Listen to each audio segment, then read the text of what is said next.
ఇంకోటి మీ మాటల్లో నేను ఫస్ట్ లెవెల్ ఇప్పుడు డిస్కస్ చేస్తున్నాను, 64 లెవెల్స్ ఉంటాయండి. 64 64 స్టెప్స్ ఉంటాయి అన్న. చాలా అర్హత కలిగిన వాళ్ళకే నేను ఆ 64 స్టెప్స్ ఇవ్వమని ఆనందఘన నుంచి మాకు ఆజ్ఞ వచ్చింది. ఇంతవరకు నా సంస్థలో నా హయాంలో 2010 నుంచి ఇప్పటిదాకా కూడా నేను ఇచ్చింది ఇద్దరికే. వారి పేర్లు నేను చెప్పకూడదు, వారికి ఎన్నో అనుభూతులు జరిగాయి. వారు మళ్ళీ నాతో కాంటాక్ట్లో లేరు, ఎందుకంటే వాళ్ళకి రావాల్సింది వాళ్ళకి వచ్చేసింది. గురువు శిష్యుడు అంటే పొందిన తర్వాత అవసరం లేదంటారా గురువుతో? ఎందుకంటే నీ యొక్క గమ్యస్థానం గురువు చేర్చడమే గురువు చేసే పని. నువ్వు ఎక్కడి నుంచి వచ్చావో అక్కడికి పంపించడమే. ఊరు వెళ్ళిన తర్వాత బస్తో ఏం పని అన్నట్టు. సో గురువుతో మళ్ళీ బంధం ఎందుకు? నేను బంధ విముక్తిని చేయడానికి ఆయన ప్రయత్నం చేస్తుంటే మళ్ళీ గురువుతో బంధం ఎందుకు పెట్టుకుంటాను ఆయన? అంటే బంధాల్లో గురుబంధం అనేది కూడా ఒక పెద్ద, అది ఆజ్ఞాచక్రం వరకే బంధం. నది ఒక్కసారి సముద్రంలో కలిసిన తర్వాత నామరూప స్పృహలు అన్నీ వెళ్ళిపోతాయిగా. ఆయన కరుణా సముద్రం, అందులో నీటి బొట్టుగా కరిగి ఉన్నాం మనం. సో ఈ సృష్టి ఇవన్నీ కూడా నన్న ఒకళ్ళు నాకు ప్రశ్న వేశారు ప్రళయం గురించి మాట్లాడితే, నేను అదే చెప్పాను, బాబు ఇవన్నీ కూడా ఎక్కడికి పోవు, స్థూల ప్రపంచం ఇదంతా కూడా మహాప్రళయంలో అన్నీ కూడా అమ్మవారు అణువు మధ్యలో ఉన్న శక్తి అంతా మళ్ళీ విత్డ్రా చేసేస్తుంది. అదే సృష్టి స్థితి తిరోధాన వమనము అంటారు కదా. వమనం అంటే మళ్ళీ విత్డ్రాయింగ్ అంటారు. ఆ శక్తి అంతా వెనక్కి తీసుకుని అణువులన్నీ విచ్ఛిన్నం అయిపోతాయి. ఇవన్నీ మళ్ళీ ఈ కాన్సెప్ట్ భావం వెళ్ళి మళ్ళీ పరాశూన్యంలో కరిగి ఉంటుంది. అదే మహాప్రళయం. మళ్ళీ ఆ ఈశ్వరుడు సంకల్పం చేస్తే మళ్ళీ ఇంకో సృష్టి మళ్ళీ ఆయన చేస్తాడు. అంటే ఒక సెల్ ఫోన్ని ఎట్లాగైతే తీసేసినప్పుడు ఆ మెమరీ ఎట్లయితే మనం బ్యాక్ స్టోర్ చేసుకుంటాము, మిగిలిన పార్టికల్స్ అన్నీ విడిపోతాయి, దేనికి అది పనికి రాకుండా పోతాయి. మనకు కావాల్సిన మెమరీ మళ్ళీ కాల్ చేసిన తర్వాత ఏమి ఆ మెమరీ కదా, మళ్ళీ ఆ మెమరీయే అది కరిగి ఉంటుంది, ఎక్కడికి పోదు. పరాశూన్యంలో మళ్ళీ కొత్త సృష్టి ఆ ఈశ్వరుడు సంకల్పం చేస్తే మనందరం కూడా మన కర్మానుసారంగానే మళ్ళీ భూమి మీదకి వస్తాం. ఆ మెమరీనే మళ్ళీ బ్రతుకు కూడా కారణం అవుతుంది కదా. డెఫినెట్లీ అదే కర్మ అన్నానుగా, కర్మానుసారేనా.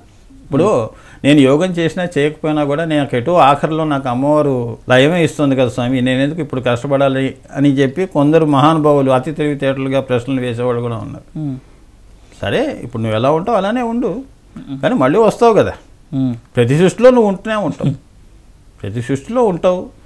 ఇదే కామ్యం, ఇవే కోరికలు సంకల్పాలు ఇలా చేసుకుంటావు, మళ్ళీ కర్మని పెంచుకుంటూనే ఉంటావు. అవునా? కర్మ బంధుడు కర్మ నుంచి విముక్తి పొందాలని ఎప్పుడు ప్రయత్నం చెయ్యవు, అంతే కదా. సో కర్మను పెంచుకుంటూ పోతావు, సృష్టి ఉన్నంత వరకు వస్తూనే ఉంటావు, పోతూనే ఉంటావు, వస్తూనే ఉంటావు, పోతున్నావు. నాన్నగారికి మహావతార్ బాబాజీ గారికి కనెక్షన్ ఎలా వచ్చింది? ఈ మధ్యకాలం నుండి నాన్నగారి పుస్తకం నేను విడుదల చేయటం అయింది. అందులో చాలా ఇన్ డీటెయిల్డ్గా ఉంది. అండ్ ఆటోబయోగ్రఫీ ఆఫ్ మహాయోగి ఆనందఘన అని ఒక పుస్తకం నేను పబ్లిష్ చేశాను. బాబాజీకి నాన్నగారికి కనెక్షన్ అంటే, బాబాజీకి 27 మంది శిష్యులు ఉంటారు నన్న ఇప్పుడు బాబాజీ గారితో. అందులో 7 మంది ఎప్పుడు ఆయన దగ్గరే ఉంటారు, వాళ్ళు ఎప్పుడు కూడా భూమి మీదకి రారు. మిగతా 22 శిష్యుల్లో నాన్నగారు ఒకరు. సో వాళ్ళు బాబాజీ ఆజ్ఞలు చేసుకొని భూమి మీదకి వచ్చి బాబాజీ చెప్పిన ప్రకారంగా లోక కళ్యాణంగా వాళ్ళు ఇచ్చిన సందేశాలు ఏవైనా ఉంటే, ఇప్పుడు నాన్నగారికి ఇప్పుడు శ్రీ విద్య గురించి, ఈ క్రియాయోగం గురించి ఇవన్నీ కూడా లోకానికి అందించడం కోసం వారు అవతరించడం జరిగింది. కారణంతో వచ్చారు కాబట్టి మహానుభావులు కారణ జన్ములు అన్నాం. సో వాళ్ళ కారణం అయిపోగానే మళ్ళీ బాబాజీ దగ్గరికి వెళ్ళిపోతారు. సో ఈయన బాబాజీ నాన్నగారిని పిలిచి పంపించారు. కనెక్షన్ ఎలా వచ్చింది అంటే, చిన్నప్పుడే ఆటోబయోగ్రఫీలో నాన్నగారి దాంట్లో రాశాం. ఆయనకు పసివాడిగా ఉన్నప్పుడే మహావతార్ బాబాజీ మా ఊరికి నాన్నగారు చల్లపల్లి కృష్ణా డిస్టిక్లో మహావతార్ బాబాజీ రావటం, వారికి ఎలా క్రియాయోగ దీక్ష ఇవ్వటం అవన్నీ కూడా ఫొటోస్తో సహా ఉంది. సో వీక్షకులకి ఆ పుస్తకం చదవమని ఎందుకంటే చాలా గొప్ప గ్రంథం, అనుభూతుల్ని ఇచ్చే గ్రంథం. ఆనందఘన డాక్టర్ అప్రియాల విశ్వం గారు చాలామందికి తెలుసు, ఇంటర్నేషనల్గా ఆయన చాలా గొప్ప పేరు గడించారు.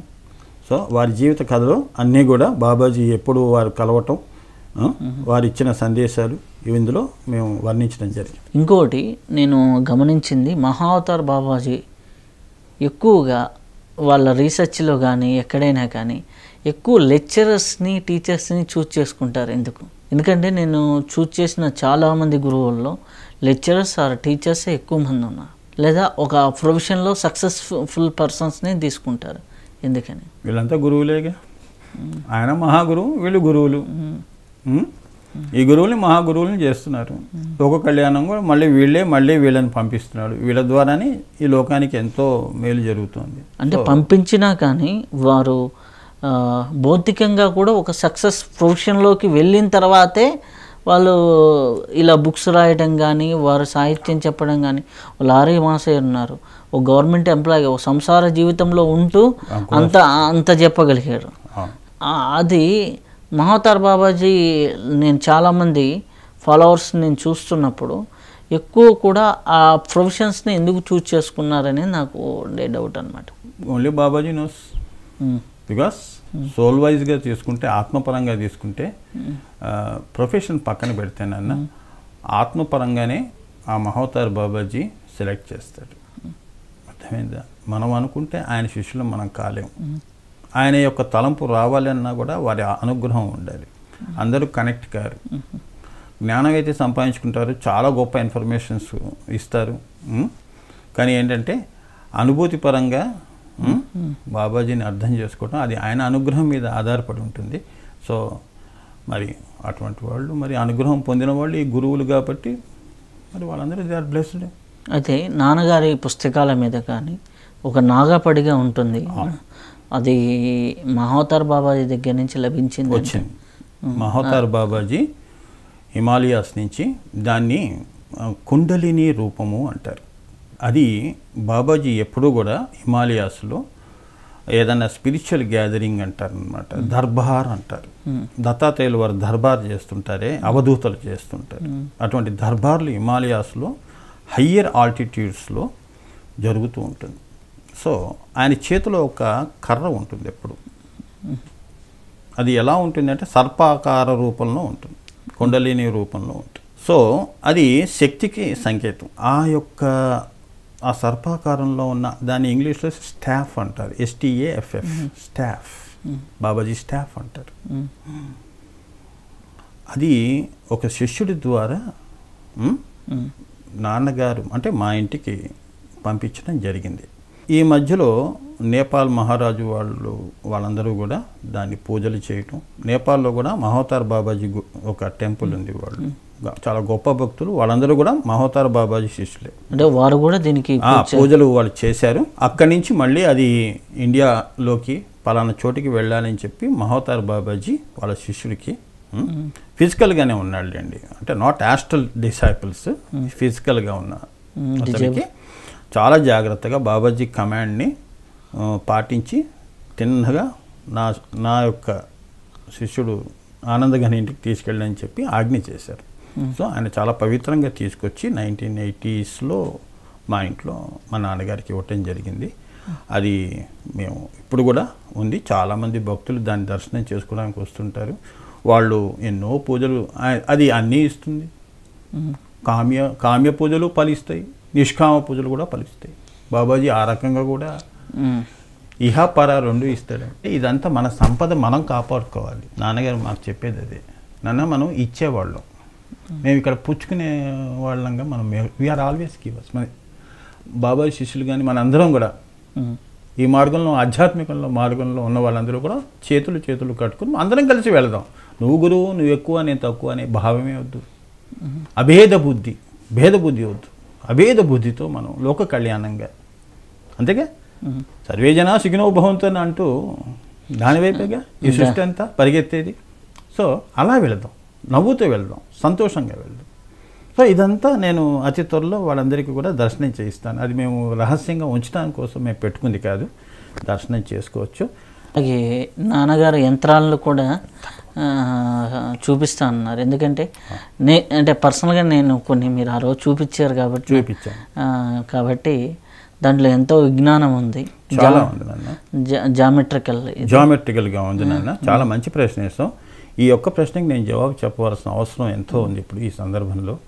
ఎందుకంటే ఈ మూడు మంత్రం, యంత్రం, తంత్రం ప్రస్తుతం ఇంతవరకు అది అమ్మ అనుగ్రహం. భాస్కర్ రాయలు వారు అటువంటి వాళ్ళు శ్రీ విద్యా దురంధరులు, వాళ్ళ తర్వాత నాన్నగారికి మళ్ళీ అమ్మవారు అనుగ్రహం చేసి ఆవిడ ఆ తల్లి 1000 సహస్రనామాలకిను త్రిశతికి అష్టోత్తరానికి కూడా యంత్రాలు వేయించుకుంది. అది ఇప్పటిదాకా కూడా ప్రస్తుతం అయితే మా దగ్గర ఉన్నాయి, ఇప్పటిదాకా బయట ప్రపంచంలో ఎక్కడా లేదు. ఇది గొప్ప వింత.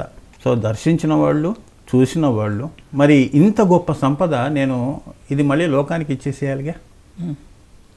సో అతి త్వరలో నేను ఆ యంత్రాలు కూడా నేను కొన్ని లలితా సహస్రనామంలో, ఇప్పుడు ఉదాహరణకి శ్రీమాత, శ్రీ మహారాజ్ని, శ్రీమత్ సింహాసనేశ్వరి, ఆ శ్రీమత్ సింహాసనేశ్వరి అనే అమ్మవారు ఏ యంత్ర రూపంలో ఉంటుంది. సో ఆ యంత్రం నేను అలా కొన్ని ఒక 5, 10 అలా నేను అందరికీ చూపించడం జరుగుతుంది. ఎందుకంటే నేను అన్నీ ఎలా పుస్తకం వచ్చిన తర్వాత ఆల్ రైట్ రిజర్వ్స్ ఉంటాయి కాబట్టి, కాపీరైట్స్ ఉంటాయి కాబట్టి నేను అతి త్వరలో నేను లోకానికి ఇచ్చేస్తాను.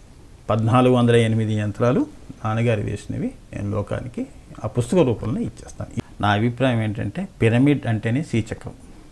ఇప్పుడు మనం ఈ ఇంటర్వ్యూ అంతా కూడా ఇదంతా కూడా నేను ఇప్పుడు ఈ ప్రేక్షకులకి ఇప్పుడు నేను చెప్పింది అంతా కూడా అదంతా శ్రీచక్రానికి సంబంధించింది. చాలా తక్కువ చెప్పాను. ఈ సృష్టి అంతా కూడా పిరమిడ్ రూపంలోనే ఉంది. మన శరీరం కూడా ధ్యానంలో కూర్చున్నప్పుడు పిరమిడే. ఇందులో మళ్ళీ ఈ సృష్టి ఈ భూపురాది రేఖల దగ్గర నుంచి ఇలా తీసుకుంటూ పరాశూన్యం దాకా వెళ్ళినప్పుడు అది కూడా శ్రీచక్ర రూపంలోనే ఉంటుంది. అందులో ఉండి నువ్వు ధ్యానం చేసావు అంటే ద్వైతం అనేది ఎక్కడుంది? నీలో నీవుగా ఉండి ధ్యానం చేస్తున్నావు. నాలో నేనుగా ఉండటం చాలా కష్టం. అంటే ఏ విషయ వాంఛనలు ఉండకూడదు, మనసు ఉండకూడదు. అమనస్కత అనే స్థితి వస్తేనే కానీ నీలో నీవుగా ఉండలేవు. ఇప్పుడు మనకు వచ్చిన ఈ విషయ పరిజ్ఞానం ఇవన్నీ కూడా మనసు అనేది లేదు. చిన్నప్పుడు మనం పుట్టినప్పుడు మనసు ఎక్కడుంది? లేదే. పరిస్థితుల ప్రభావాల వల్ల ఇవన్నీ జ్ఞాపకాలుగా ఇక్కడ గూడు కట్టుకుంటే దాన్ని మనసు అన్నాం. అదే మన పత్రిజీ గారు కానీ నాన్నగారు లాంటి మహాపురుషులు వాళ్ళు ఏమన్నారు? మనసు ఉంటే ధ్యానం కుదరదు. సో మనసుని అమనస్కం చేయమని చెప్పారు. సో పిరమిడ్ గురించి మీరు చెప్పారు కాబట్టి ఇంతకుముందు మీరు అడిగారు పిరమిడ్ మీద. సో ఈ సృష్టి అంతా కూడా పిరమిడ్ ఆకారంలో ఉంది కాబట్టి సో ఈ పిరమిడ్ అనేది ధ్యానానికి, యోగానికి. ధ్యానం కుదిరితే యోగం. ముందు ధ్యానం కుదరాలిగా. నీ మీద ప్రేమ పుట్టేయాలి అంటే బంధం గట్టిగా ఉండాలిగా. సో ధ్యానం కుదిరితే యోగం అవుతుంది. అంటే యోగం అంటే కలయిక. నది వెళ్ళి సముద్రంలో కలిసింది. నామరూప దేహాలు తన్మయత్వ స్థితి అంటారు. అది సచ్చితానంద. నేను వేరు అది వేరు అనేది ఉండదు. తన్మయత్వం. ఒక గాయకుడు గొప్పగా పాట పాడుతున్నాడు అంటే పారవశ్యంలో వాడు ఉండాలి, అలానే అందరినీ ఉంచాలి. ఆ క్షణంలో అందరూ కూడా కరిగి ఉంటారు ఆ గానంలో. అది పారవశ్యత. అంటే అనేకులుగా ఉన్న వాళ్ళు పాట పాడేటప్పుడు అవుతారు. అదే రాసలీల. అదే కృష్ణుడు రాధకి ఆయన చెప్పింది. ఆత్మ పరమాత్మల యొక్క కలయికే రాసలీల. అదే పరతత్వాన్ని అర్థం చేసుకోవటం. భగవంతుడి యొక్క పదార్థాన్ని, గాడ్ పార్టికల్ని అర్థం చేసుకోవాలి అంటే అది అన్నిటికీ అతీతం. నీ గుప్పెట్లో పట్టే దేవుడు కాదు అది. సో దాని తత్వంలో మనం కలవటమే. ఇప్పుడు నిర్వికల్ప సమాధి ఏముంది? నువ్వు అది అవ్వటమే. అది యోగం. ఇంకా దాని గురించి నేను ప్రత్యేకంగా నిర్వికల్ప సమాధి ఇలా ఉంటుంది, నేను ఇలా చూసాను చెప్పడం ఏముండదు. కలవటమే. సముద్రంలో ఉప్పు కరిగినట్టు కలిసిపోవటమే. అంటే నిర్వికల్ప సమాధి అనేది పొందినవాడు అనుభూతి, పొందని వాడికి అది చెప్పిన అర్థం కాదు. పొందినవాడు పొందాడు అని చెప్పడం కూడా ఉండదు ఇంకా. ఎందుకంటే ఇంకా కలవటమే. అది ఎక్కడ ఉంటుంది అంటే నన్ను సహస్రార కమలం, కర్ణిక పైన బ్రహ్మకచ్చం. అంటే ఇన్ఫినిట్లో సూర్య చంద్రులు దాటి ఆకాశాలన్నీ దాటిన తర్వాత ఆకాశాలు. ఇది చెప్పకూడదు కానీ నేను చెప్పవలసి వస్తుంది కాబట్టి చెప్తున్నాను. బ్రహ్మకచ్చము అది రాజరాజేశ్వరి స్థితి అంటారు శ్రీ విద్యలో. రాజరాజేశ్వరి స్థితి నుంచి ఇంకా మళ్ళీ పరాశూన్యం దాకా మధ్యలో లలితా స్థితి అనేది వస్తుంది. ఆ లలిత కనుక ఇంకా ఆవిడికి సృష్టితో అవసరం లేనప్పుడు ఆవిడ ఉల్లలితగా ఇన్ఫినిట్లోకి వెళ్ళిపోతుంది. ఇంకా అక్కడ దేవుడు లేడు, జీవుడు లేడు. అదే మళ్ళీ పరాశూన్యం. అదే నిర్వికల్ప సమాధి అంట. అదే శివగలము శక్తిగలము అంతా దాటుకొని ఇక్కడ ఉన్నటువంటి మన సహస్రాల కమలానికి ఈ శక్తిగలాలు శివగలాలతో సంపూర్ణమైనటువంటి లింక్, ఈ బ్లాక్ హోల్స్ అన్నిటితో కూడా లింక్ ఏర్పరచుకోవడమే నిజమైన స్థితి, యోగము, నిజమైన ధ్యానం. లేదంటే మనం మనసుతో కనుక ధ్యానం మిగతావన్నీ అర్షడ్ వర్క్ ఇవన్నీ పెట్టుకుని కూర్చుంటే మటుకు ధ్యానం కాదు మనకి, అది నిరుపయోగం అవుతుంది. యోగం కాస్త అయోగ్యం అవుతుంది. అయోగ్యుడండి అంటారు. యోగి అని ఎప్పుడు అంటారు? నీకు ఆ అనుభూతి వస్తే మూడో కన్ను దగ్గర, అవునా? పరతత్వంలో నువ్వు ఏకత్వంలోకి వెళ్ళాలి. అనేకత్వంలోంచి ఏకత్వంలో ప్రయాణం చేయడమే యోగం. అంటే అయోగ్యుడు యోగ్యుడు. ఈ మూడో కన్ను దగ్గర యోగ్యత అనేది సంపాదించుకుంటాడు, గురువు ఆశీర్వదిస్తాడు. అక్కడి నుంచి వాడికి ఏంటంటే యోగ్యత దేనికోసం? యోగ్యత పరాశూన్యంలో లయం కావటం. అయోగ్యుడు అంటే కింద చక్రాల్లో ఉన్న వాళ్ళందరూ అయోగ్యులే. అంటే అయోగ్యులు అంటే మాయలో ఉన్నవాళ్ళు, అంటే యోగం తెలియని వాళ్ళు. అంటే యోగత్వాన్ని పొందిన వారు అందరూ సహస్రారం పైనే ఉంటారు సహజంగా. ఎందుకంటే ఆజ్ఞ పైన స్వస్వరూప జ్ఞానంలో ఉన్నవాడు యోగ్యుడేగా. ఇప్పుడు అవధూతలు ఉన్నారు, అంటే బయట మనం చూస్తారు వాళ్ళు ఎలా ఉంటారు, అవధూతలు అయోగ్యులుగానే గమిస్తారు. కానీ లోపల వాళ్ళకి ఎంత యోగ్యత ఉంది అంటే వాళ్ళు భౌతికమైన యోగ్యత, భౌతికమైన అయోగ్యత వేరు. ఆధ్యాత్మిక నిజమైన యోగ్యత అంటే, ఆధ్యాత్మికంలో నిజమైన యోగ్యత అంటే ఎవరైతే మనసుని అమనస్కత అని చేసుకొని, అంటే మనసుని తీసేసి ఆత్మలో ఉండటం, ఆత్మని మూడో కంటి దగ్గర దర్శనం చేసుకోవటం, దాన్ని తీసుకువెళ్ళి పరాశూన్యంలో కలపటం, మరి అదంతా యోగ్యతే కదా. అది చేయలేని వాడు మాయలో ఉండి ఇదంతా నాది అంటూ తిరిగేవాడు, మరి వాడు అయోగ్యుడే కదా. అసలైన సంపద పోగొట్టుకొని అశాస్త్రమైన సంపద వెంట పరిగెత్తే వాళ్ళందరూ అయోగ్యులే నా దృష్టిలో. ఇప్పుడు ఇది నాది నాది అనుకుంటూ కూర్చున్న వాళ్ళందరూ కూడా వీడు పోయిన తర్వాత మిగతా వాళ్ళు తీసుకుంటారు. ఏది శాస్త్రం? అవునా? సో యోగ్యత దేనికి ఉంది? ఆత్మకే ఉంది. సో ఆత్మ ఎక్కడికి వెళ్ళాలి? అది ఎక్కడి నుంచి వచ్చిందో అక్కడికే వెళ్ళిపోవాలి, దాన్ని అక్కడికి పంపించాలి. నేను అదే చెప్పాను, వ్యవహారాలు చేయండి కానీ నువ్వే వ్యవహారంగా తిరక్కు. సంసారం చేయండి, నువ్వే సంసారిగా ఉండొద్దు, కృష్ణుడి పద్ధతి.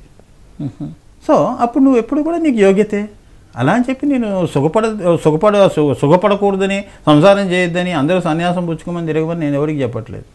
అన్నిట్లో ఉండండి కానీ ఎందులోనూ ఉండకూడదు.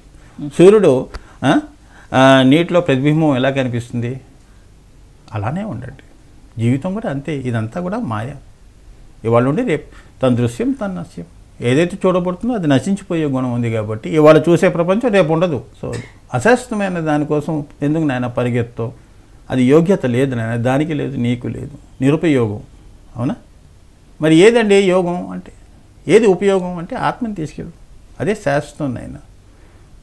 అవునా? దాని మించిన సంపద లేదు. ఎందుకంటే ఆత్మ నుంచే ఈ సర్వసృష్టి వచ్చింది, ఓంకారం నుంచి అన్నీ వచ్చాయిగా, నాదం నుంచి అంతా వచ్చింది కానీ నీ ఆత్మ కూడా నాదమే. అలాగే ఆత్మ విద్యలో ఉన్న వాళ్ళకి శాకాహారం యొక్క ఇంపార్టెన్స్ ఏంటి?